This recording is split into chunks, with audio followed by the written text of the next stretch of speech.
So ngayon na nasa content creation ka, Jev. Ikaw, papaano mo na-overcome those, sorry for the term, excuses? Nothing to say sorry. Excuses talaga. Okay. I wanna ask you, Jev, ano ang favorite film mo na parang nagkaroon siya ng impact na in such a way na paisip ka na how you are living your life because of this film? So ano yung brand color mo? And how did you decide with that color? Bukod sa sinabi ng coach. Na-booking. So anong motto mo in life? Okay, ito siya recently na-realize ko. I like saying this every day. Ako naman kasi nasa phone ko to, nasa laptop din ko to. Sana mag-meet, ayan. Alright. Remember passing around slam books when you're in high school? Those questions about your crush, your dreams, your friends, and even your first love. We thought they were just for fun. But what if those questions actually held the secrets to success?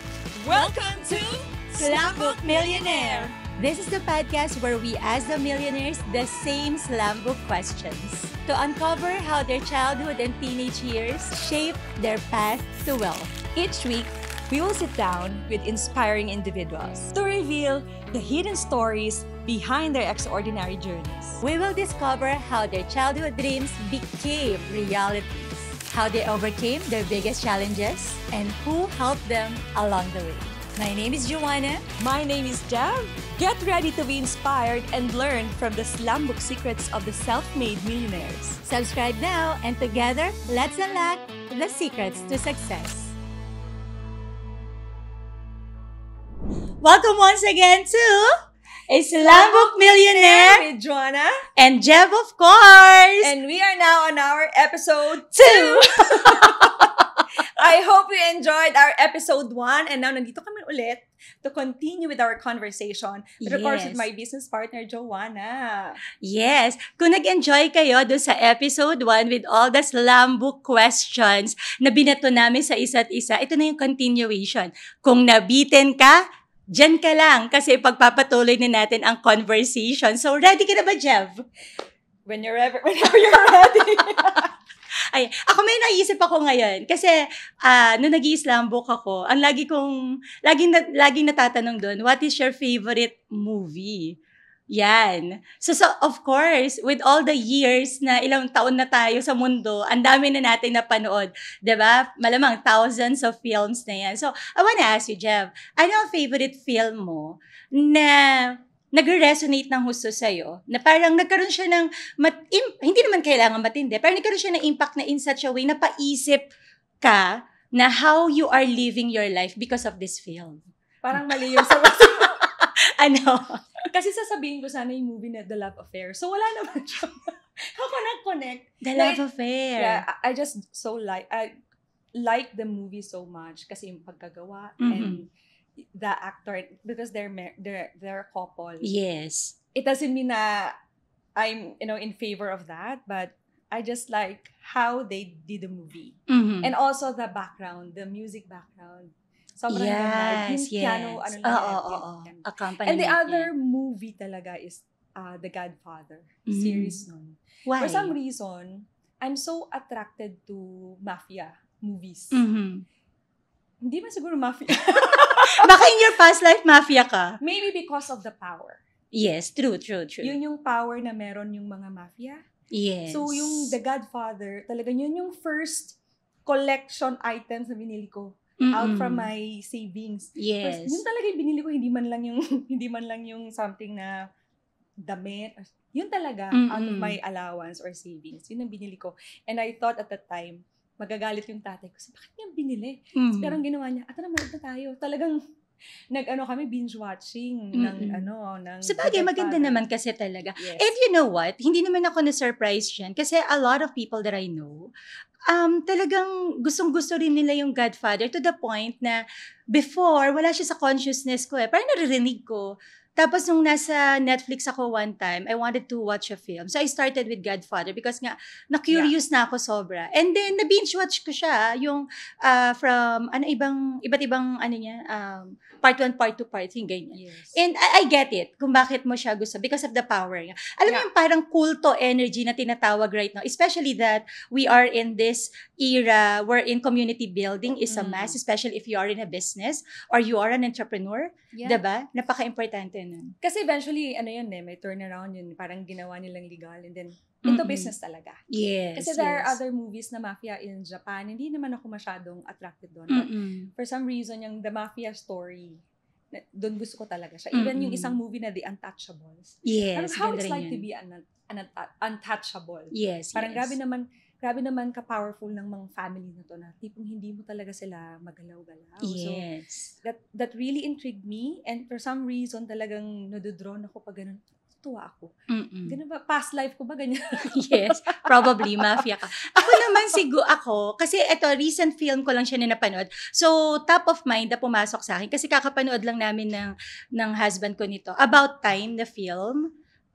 It's a love rom-com. Or Time na movie. About Time. Rom-com siya. I forget the name of the girl. Michelle yata yung bida dito. Yung sa The Notebook.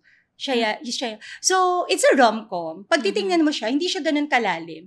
Pero, the second time I watched it, sobrang mas naging remarkable na sa akin yung storyline niya. Kasi it's about a guy, yung mga lalaki sa family nila, they have this special power to go back in time. And because nagta-time travel sila, and they have the capacity, because of the time travel, they have the capacity to change yung mga mali. So, there was a scene doon na sobrang niyang pinerfect kung paano niya ipapursue yung girl, even yung pag-make love nila. Sobrang niyang piniperfect kasi nga may opportunity siya to go back. Pero towards the end, yung sinabi ng daddy niya sa kanya, yung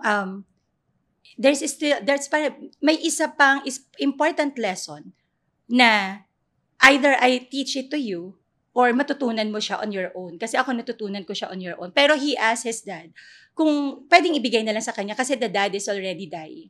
So yung pinaka-important lesson ng dad niya doon is that even though you have this special power, still live in the moment.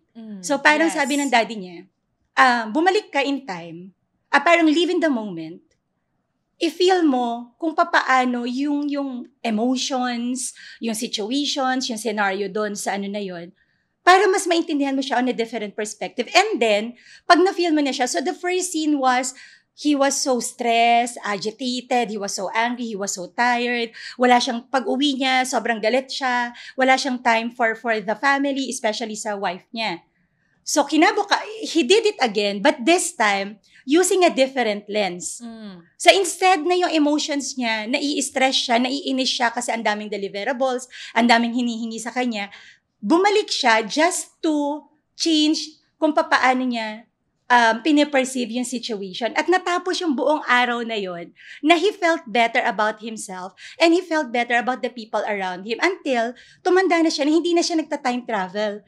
Kasi what he learned is that living in the moment. So yun yung sinasabi siguro ng maraming tao na you only live once. Yes. Pero ako ang pinaka-importante sa akin doon, we only die once. We only die once. We only die once. Isang beses ka lang mamamatay. At pag namatay ka, wala nang balikan. So, mag-connect yun doon sa sinasabi natin, what will you do today kung alam mo that this is your last day na? Tama. So, sabi kong gano'n, rom-com, tawa lang ako ng tawa, but eventually, napaiyak ako because sobrang deep ng film. Yeah. So, kung i-connect natin yan, if you have the power to travel back, ano yung moment in your past na gusto mong balikan? Moment in my life na gusto kong balikan. May power ka. Papaiyakin mo ako nito. Why not? It was, kung meron ako isang moment na gustong balikan, it was the last day of my mom. Okay. Yeah. It was very, sa akin memorable yun. Kasi madaling araw na yun. Ako na lang yung gising. The doctor already told us that she only have 72 hours or so na natitira. So, wag na kami umalis ng hospital. So, what I did, I gathered all my siblings na.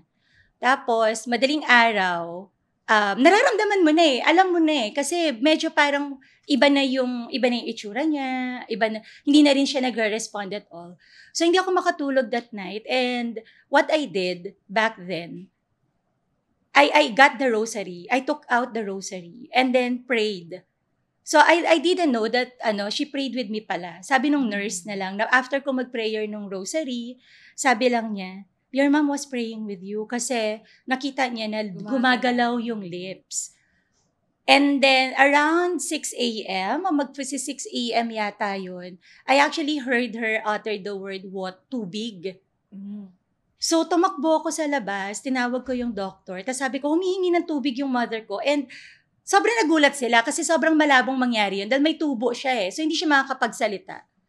But then, and then, after a while, nawala siya. So, kung may moment in my life, kung magkakaroon ako ng special gift na ganyan, na makabalik ako in time, I would go back into that moment and I would savor more that moment. Siguro, kung ia-atter niya ulit yung water, hindi ako tatakbo palabas. I'm just going to be, to stay there.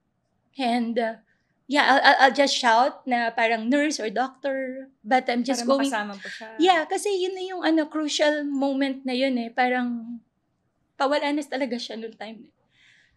Na kung pwede lang, parang tissue.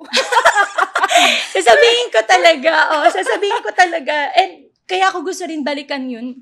Kasi ang dami kong gustong sabihin sa kanya na never kong nasabi. Kasi ito lagi ko naman itong kinukwento sa'yo, diba? And to the people.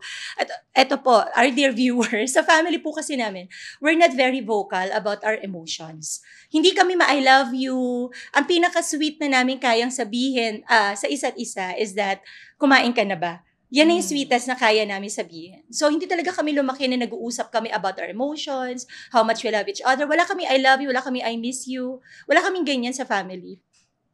Nung umalis siya, there's a lot of things na hindi ko nasabi sa kanya. Siya rin, na nalaman ko na lang sa mga kamag-anak namin, sa mga kaibigan niya, na lagi nila sinasabi na, alam mo ba, ang proud ng nanay mo sa'yo. Laging ikaw yung sinasabi niya, pinagmamalaki ka niya sobra. That I didn't know, girl. Hindi kasi dumarating sa akin yun Walang ganung nakakarating sa akin ng mga balita before. And all the while, akala ko hindi niya ako favorite na anak. Kasi ang lagi niyang binibilan yung mga kapatid ko.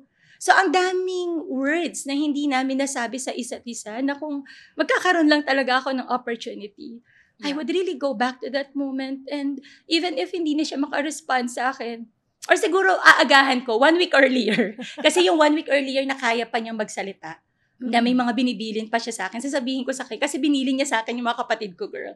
Parang, ingatan mo ito mga kapatid mo, ikaw mag-alaga sa kanila, ikaw yung strong, ganyan.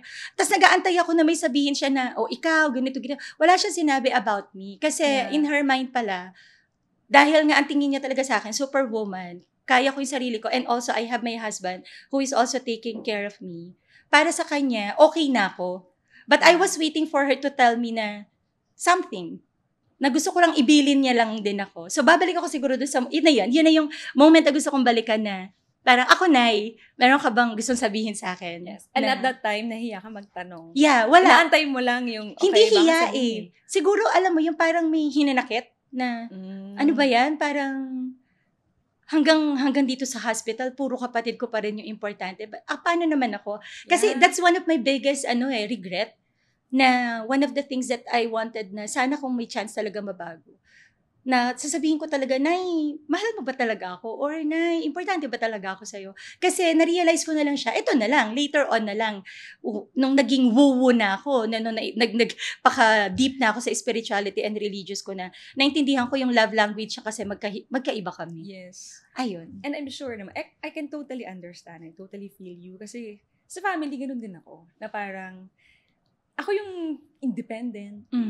And then, never ko narinig sa nanay ko na kamusta ka, baka may kailangan ka. Yes. Na parang dumating sa point na every time I ask help, hindi sila available, but every time they ask help from me, lagi ako nandun. Yes. So, parang sinasabi ko, bakit parang every time I ask help from you, but parang hindi ko nararamdaman na tinutulungan niyo ako. May hinanakit, and I totally understand the hinanakit and all. Pero, someone told me, kasi ate, ikaw yung pinaka-strong. Exactly. Na parang, kasi kaya mo ni. Yes. Pero parang, di ba minsan, ito, naiintindihan mo for sure na even strong people, they need help. Everybody needs help. May down moments din tayo. And okay lang ba maging weak? Diba? Okay lang ba na umiyak or humingi ng tulong? Bakit parang, kasi every time I ask, ito pang matindi. Kasi at the time, I can remember na I was asking help for money. Ano lang for 1 week. Parang, ha? Hindi sila makapaniwala. Ha? Yes. Nasaan yung mga pera mo? Kailangan mo magpaliwanag. Di bang, bakit pag iba ang humingi, automatic? Yes. Pero pag ako parang hindi ka panipaniwala na kailangan ko ng tulong.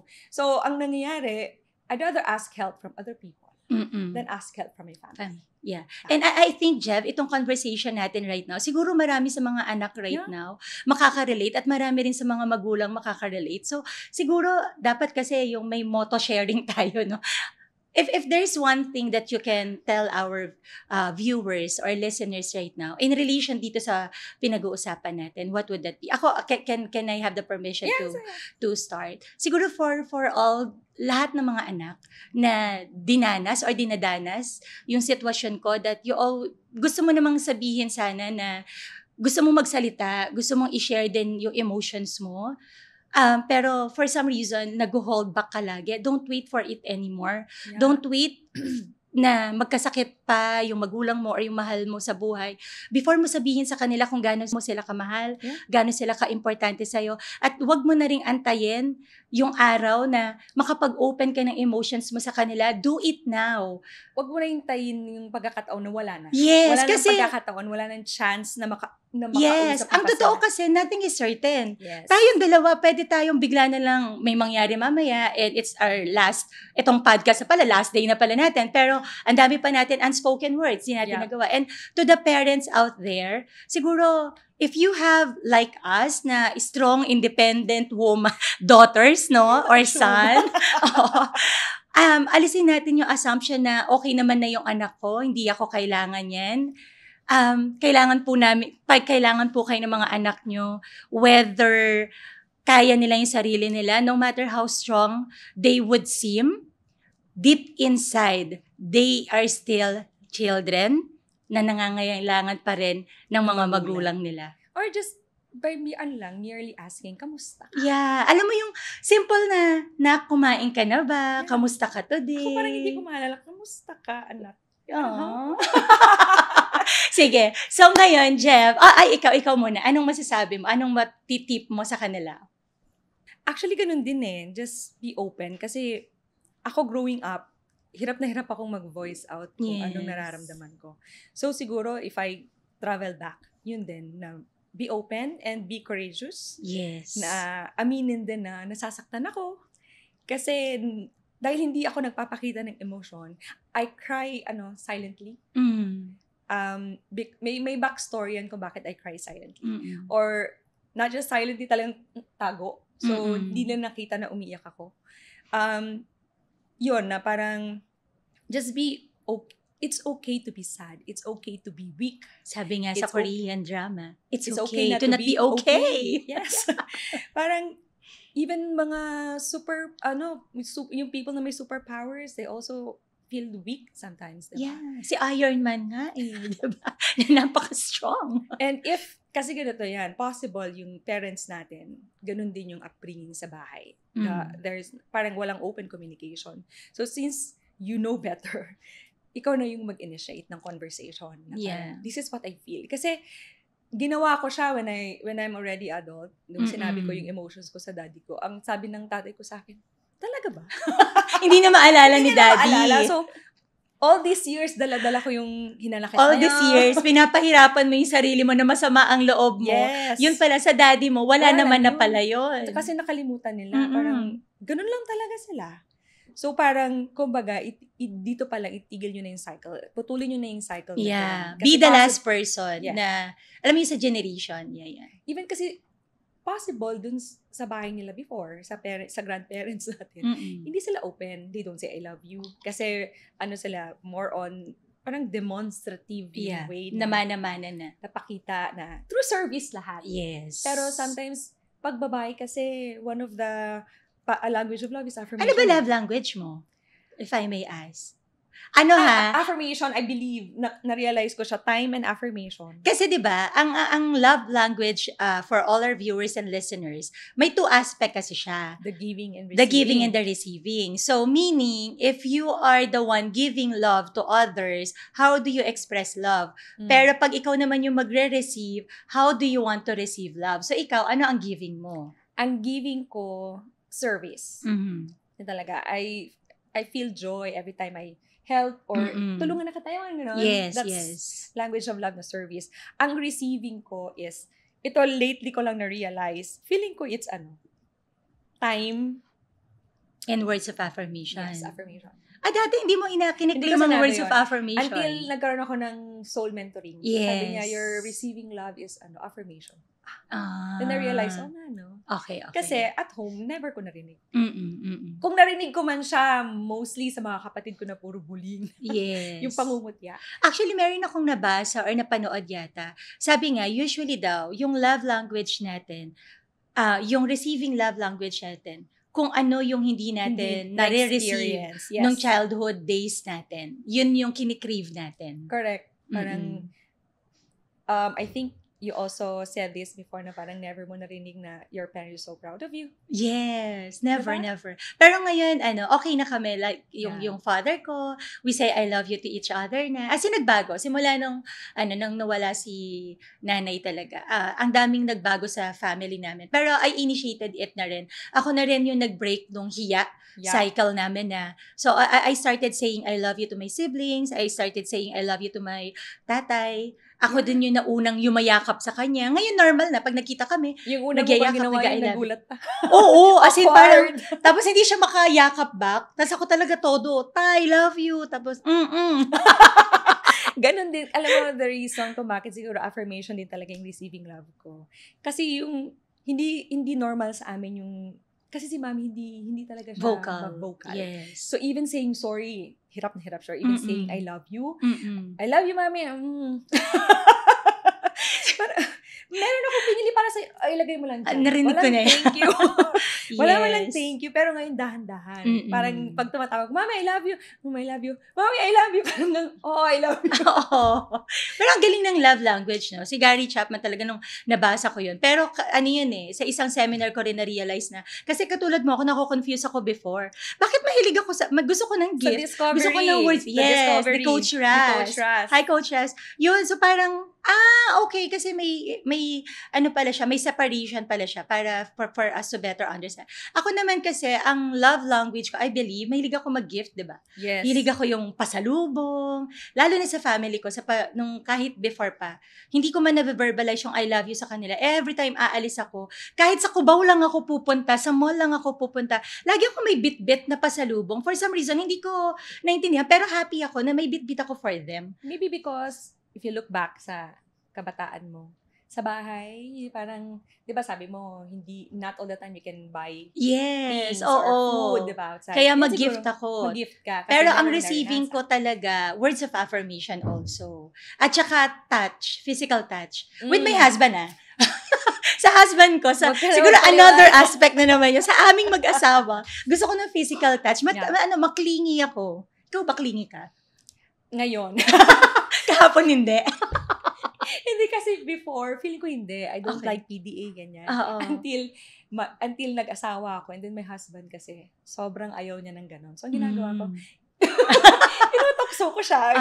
Hanggang nasanay ka na. Sabi niya, may tumitingin. Ano mo yun? Oo. At tumingin sila. Ganun. Hanggang sa masasanay siya. Kasi narinig ko din yung sinabi ng kaibigan ko before, i-train mo lang. Kasi ganun talaga siya. Yes. Yun na yung personality niya. Kung yan ang gusto mo, ikaw yung magsabi ko anong gusto mo. Huwag mong pahulaan ko anong gusto mo. True. And usually that's the cause of, alam mo yung conflict, tampuhan. Parang di mo kasi, wala ka naman sinasabi na ganun yung gusto mo. Yes. So since you know what you want, ikaw na mag-initiate na, alam mo, I'll be happy if gawin mo to. Diba? It would be nicer kung kiss mo ako. As simple as that, no? Ang laking bagay nun yung, sige nga, ano ba yung love language mo talaga? Ano ba talaga? How do you want me to express love to you? Yeah. And how do you want to receive love from me? Parang, as simple as that. that. Bakit si Marlon, anong language of love? yung asawa ko, pinag-usapan namin yan, service. Ay, para sa Ryan. Oo, service. As in, yung halimbawa pag weekend, katulad kahapon, anong weekend, di ba, lumabas kami ni JM, yung friend natin. Tapos sabi niya talaga the night before, magluto ako breakfast, honey. Sabi ko, wag na. Sabi ko, kasi kakain din naman tayo sa labas eh. Sure ka? Pero nakita ko sa sarili niya na gusto niya. Hinihingi lang niya yung confirmation kung okay lang ba. So sabi ko, sige honey. So, pagdating ni Jaya, masarap ng breakfast namin. Kaya natagalan kami. Imbis na Tarlac, nasa punta na lang kami ng Tanay Rizal. Kasi nga, gusto niya magluto. And lagi yun, every weekend yun. Pag Sabado, lalo na pag Sabado, talagang ipagluluto niya ako ng breakfast. Gigising siya ng maaga para makakain kami ng masarap na brunch. And then, lagi niya ako pinagdadrive. Lagi, di ba, nagbavolunteer siya lagi sa event. Giving and receiving? Giving and receiving. Oh. At saka physical touch. Oh. Kaya pareho kami, nag-match kami na pareho kaming clingy with each other. Although pareho din siya ni Ryan before na ayaw niya ng matachi, nahiya. So, na-train mo lang? Na-train ko lang. Kasi dati yung pag nagmumall, kikiss ko siya. Talagang na-Stephen siyang ganyan. Lalo ko rin din siya ikikiss. Hanggang ngayon, nasanay na. Si Ryan, at first, I thought, both receiving and giving a service. Over the years, I realized na his giving love is service. Pero yung receiving niya time. Kasi for example, kararating ko lang galing, kanyari, may meeting tayo. Pagod ko na bahay, nasa cellphone ako ulit. Nafe-feel ko yung inis niya na parang, cellphone na naman. Ay, wait, may pupost lang saglit lang. Sobrang guilty tayo dyan, Tapos yung nagdi-dinner, tapos naka-cellphone, ayaw niya yan before. Minsan na nga lang, okay. So parang mas gusto niya, as much as possible, nasa bahay kami. True. Hindi kasi yun naman talaga yung essence. Alam mo ba, nakikita ko din talaga maraming relationships ngayon na nagkakaroon ng conflict. Yeah. Kasi, ano ba yung exact word? I just cannot remember the exact word. It's not really about the quantity. It's about the quality. Yes. Kasi halimbawa, sa aming mag-asawa, proud ako, sabihin ko na, I have time for you, magkasama kami mag-asawa. Pero, magkasama man tayo, how physically, quality it is. Kasi, magkasama nga tayo, tapos pareho naman tayo nasa cellphone natin. So, magkatabi nga tayo, pero we're not really talking and connecting to each other because we're still consumed by each other's activities. Halimbawa ako, nag-check pa rin ako ng Loros task natin, kausap ko pa rin kliyente, kausap ko pa rin kayo, nag-i-strat pa rin tayo, kahit anong oras na yon. So, siya, gagawin na lang niya, social media na lang. So, pareho na kayong nasa so nagpo-fall apart. Tapos hindi mo maintindihan, bakit nag-fall apart? Lagi naman kami magkasama. Ang tanong, how quality yung pagsasama? True. Diba? Although sinasabi kasi nila, diba, na parang, alam mo na he is the right one for you kasi you found home with him na kahit wala kang ginagawa, okay lang. Yes. Na sa bahay lang kayo, nag-Netflix kayo, okay lang. Pero kasi, tama yung sabi mo, yung quality time, nasa bahay nga kayo, you find peace na parang kahit nakaupo lang kayo, walang ginagawa. Pero kung naglabas ka na ng phone at work, ibang usapan yun. Kasi yun na nga lang yung meron kayo work pa din hanggang ngayon. True. So, kaya ako ngayon nagpapaalam ako pag magkasama na kami. As in, sasabihin ko, honey, can I just check? Tapos minsan, siya pa yung magsasabi, kanina pa tumutunog yung phone mo. So, I'm asking permission now. Tapos pagkatapos ko na yun, tapos di ba binago ko na nga, guys, pag 6 p.m., wife na ako hindi na ako entrepreneur, hindi na ako friend.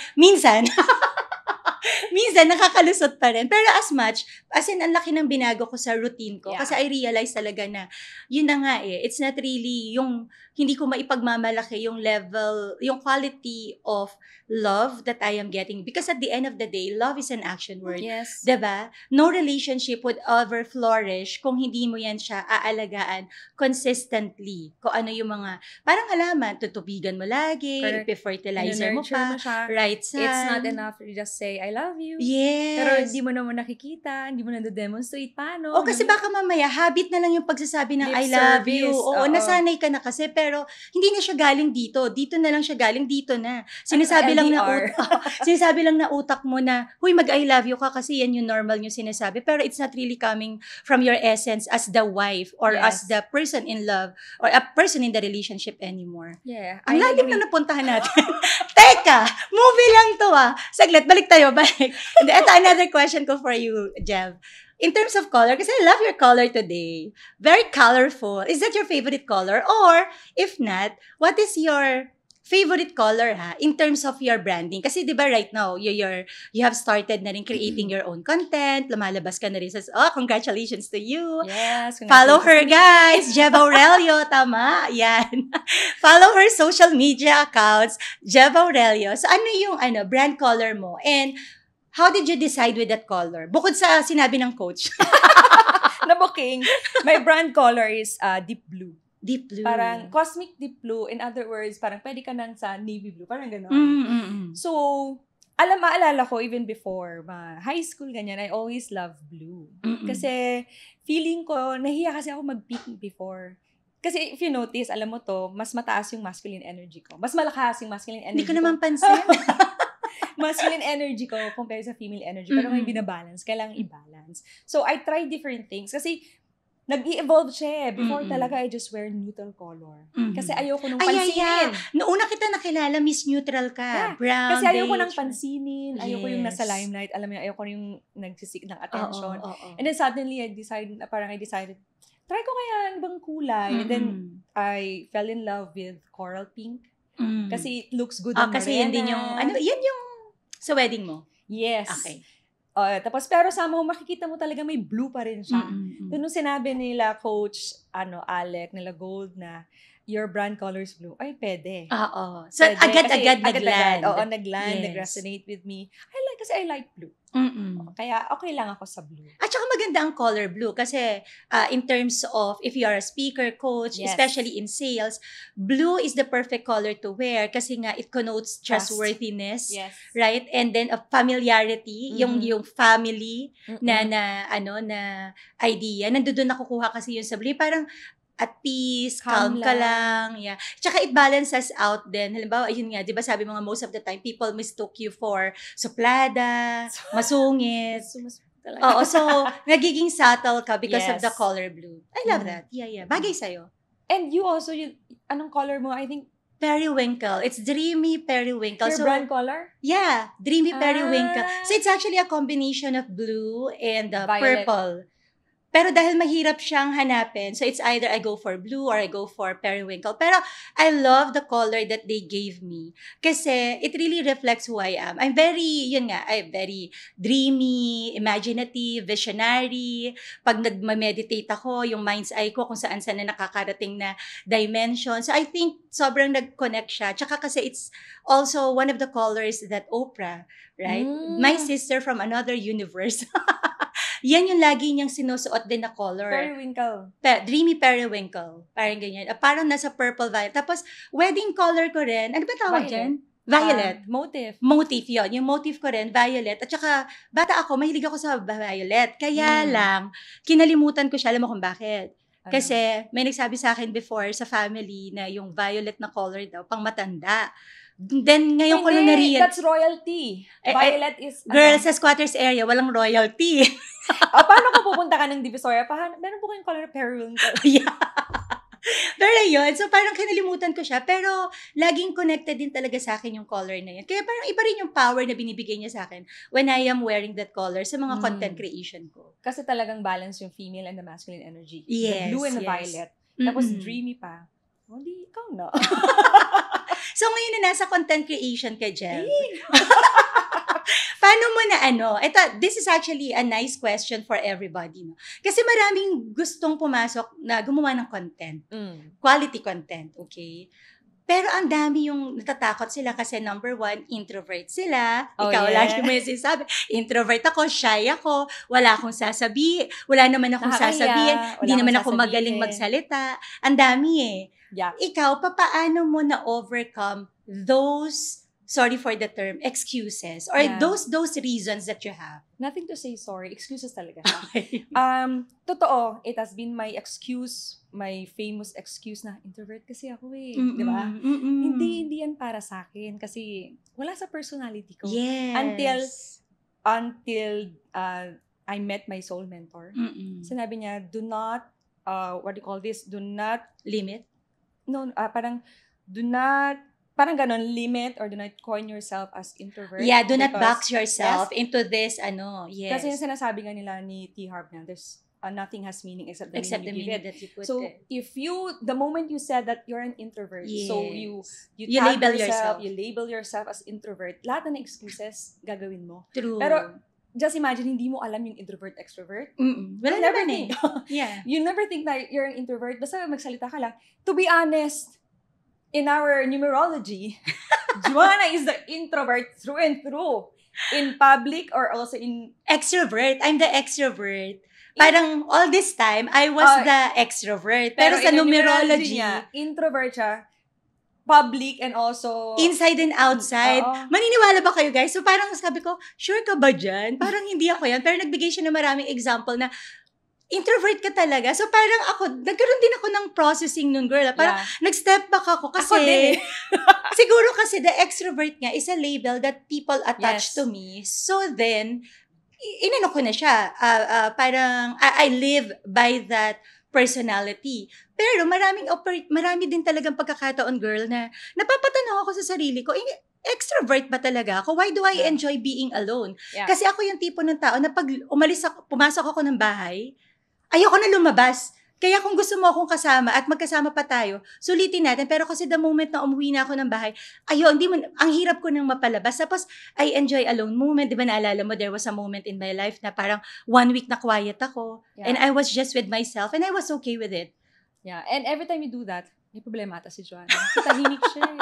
Pero I was just, kasi people like you, yung mga super friends, mga family ko, hindi nga kayo sanay na nananahimik ako kasi mamaya-maya mag-chat na ako. Pero sabi ko, bakit ko na-enjoy yung mga ganun kung extrovert ako? Yeah. So ngayon, paano mo na-remove sa energy mo na alisin ko tong label na nilagay ko sa sarili ko o the label that other people put into me? I just made a decision. Okay. As simple as that na, okay, it's enough. Tama na. Tama na yung excuses. Kasi, I was given different opportunities to propel or move forward. Yes. So, I always step back. Hindi ko kasi diba? Ilang beses ko sinasabi sa'yo, girl, gawin mo to. Ang galing mo ganito. Yeah. Meron instance when I was in a review center na parang, gawin mo to. Hindi ko kasi kaya. Hindi mo pa nga nagagawa. Sinabi mo na hindi mo kaya. True. Na-realize ko, it's only the mind. Yes, so, yes. I think this 2024 kasi parang naging intentional lang ako na I need to step out and let my light shine. Yes. Kasi gone were the days na tatago lang ako. It doesn't serve my purpose eh. Parang it doesn't serve me very well. So parang, bakit ibahin ko? And true enough, every time I get out of my comfort zone, may magandang nangyayari. True. Parang, nire-reward ka, no? Yes, parang naririnig ko sa mga tao na, you see, you're a natural. Okay. Kaya you're nga. a natural. Parang, this is for you. And then, a friend of mine said na, kasi, if you have a calling, no matter how hard you shy away from it, no matter how hard you press it down or push it back, alam mo yung i-hunt ka talaga ng calling na yun. Kasi, according to myself, a soul mentor, sabi niya, because you are meant to be in front, not at the back. Yes. So, ayaw mo sa side. Pero din. Minsan pwede naman tayo pwede naman tumabi. Wag naman lagi sa gitna, wag na yan. Kasi parang nakikita ng tao yung yung potential ko. How come ako hindi ko nakikita?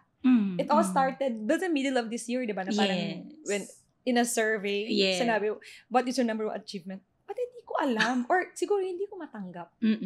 Or hindi ko lang siya ina-accept. Yes. Na ang dami mong contributions, ang dami mong achievements, pero bakit hindi ko siya ma-acknowledge sa sarili ko? And then, when I heard that from someone na parang na-question yung aking leadership, parang, at first na inis ako, and then I stepped back, I asked myself, nag-process talaga ako. Kasi na-trigger? diba? Number one na-trigger? Bakit ka na-trigger? Kung tapos totoo or hindi, diba? Tsaka pag if you're coming from the space na you're taking ownership of it, you'll realize na how people treat us is how we treat ourselves as well. How people see us is how we see ourselves as well. Yes. So sabi ko, if they cannot acknowledge your strength, ang ibig kong sabihin kung hindi ko ma-acknowledge yung sarili kong achievement and strength, why do you expect them to? From other people? So, true. Nag-process talaga, buti na lang nasa personality development, process ako sa sarili ko. That's when I decided na I need a life coach. Okay. Pero hindi life coach, ang soul mentor. So I need to dig deep to my soul talaga, na parang na-realize ko, okay, for so many years talaga, I'm sabotaging myself. And sayang yung opportunity. Pero ano naman ako naniniwala din naman ako na everything comes in a perfect timing. Yes. So, I kasi know, correct. inspired aligned action Dapat everything would come from you, everything would flow from you Parang ako sabi ko nga, medyo may pagka-spiritual lang na parang, di ba we are all given free will, at hindi yan pakikialaman ng divine creator natin until we said so. Halimbawa, Yes. parang hiningi natin sa kanya na, God, pakialaman mo yung buhay ko, lead me, support me on this, hindi ko na to kaya. Doon talaga siya gagawa ng lahat ng kailangan niyang gawin to support you until, diba, until na hiningi mo na yun sa kanya. Yeah, true. I agree. So, anong motto mo in life? Okay, ito siya recently na-realize ko. I like saying this every day by Emile Coué. Huh? Emile Coué. Okay. Every day in every way, I get better and better. Si ano yan? Kay Silva Mastermind. Yes. Yes, Pero yes. kanina siya, coming from Emile Coué. Tama sana pag-pronounce ko. Sabi ko, I like that. Kasi totoo naman Parang sometimes kasi, life happens. Tapos may mga moments na parang hindi ka nagagalingan sa sarili. Yes, yes. All you need to say is this mantra every day na every day in every way, I get better and better. So you feel good na parang you're doing something good every day. And you're getting better and better. Hindi mo siya nakikita kasi instantly Kasi yung small progress mo. Yes. Diba? Parang for me, parang wala naman nangyari. Pero actually, just believe that every day in every way, yes, you're getting better and better. Yes. How about you? Better and better, sabi nga ni Silva kapag pinapakinggan siya. How do you feel? Better or better? Ako, siguro, ipapattern ko to kay Walt Disney, yung about dreams. Pero yung version ko would be, dreams do come true if you know exactly what your dream is. Yes, begin with the end in mind. Begin with the end in mind, clarity. Yes. Kasi mabilis mangarap. Alam natin, nakikita natin sa paligid natin, ang ganda nung ginagawa niya. I want what she has. Gusto ko ng ganyang family, gusto ko ng ganyang bahay, gusto ko ng ganyang kotse. Pero kapag pinadetail mo na, what kind of house, what kind of car, what kind of relationship.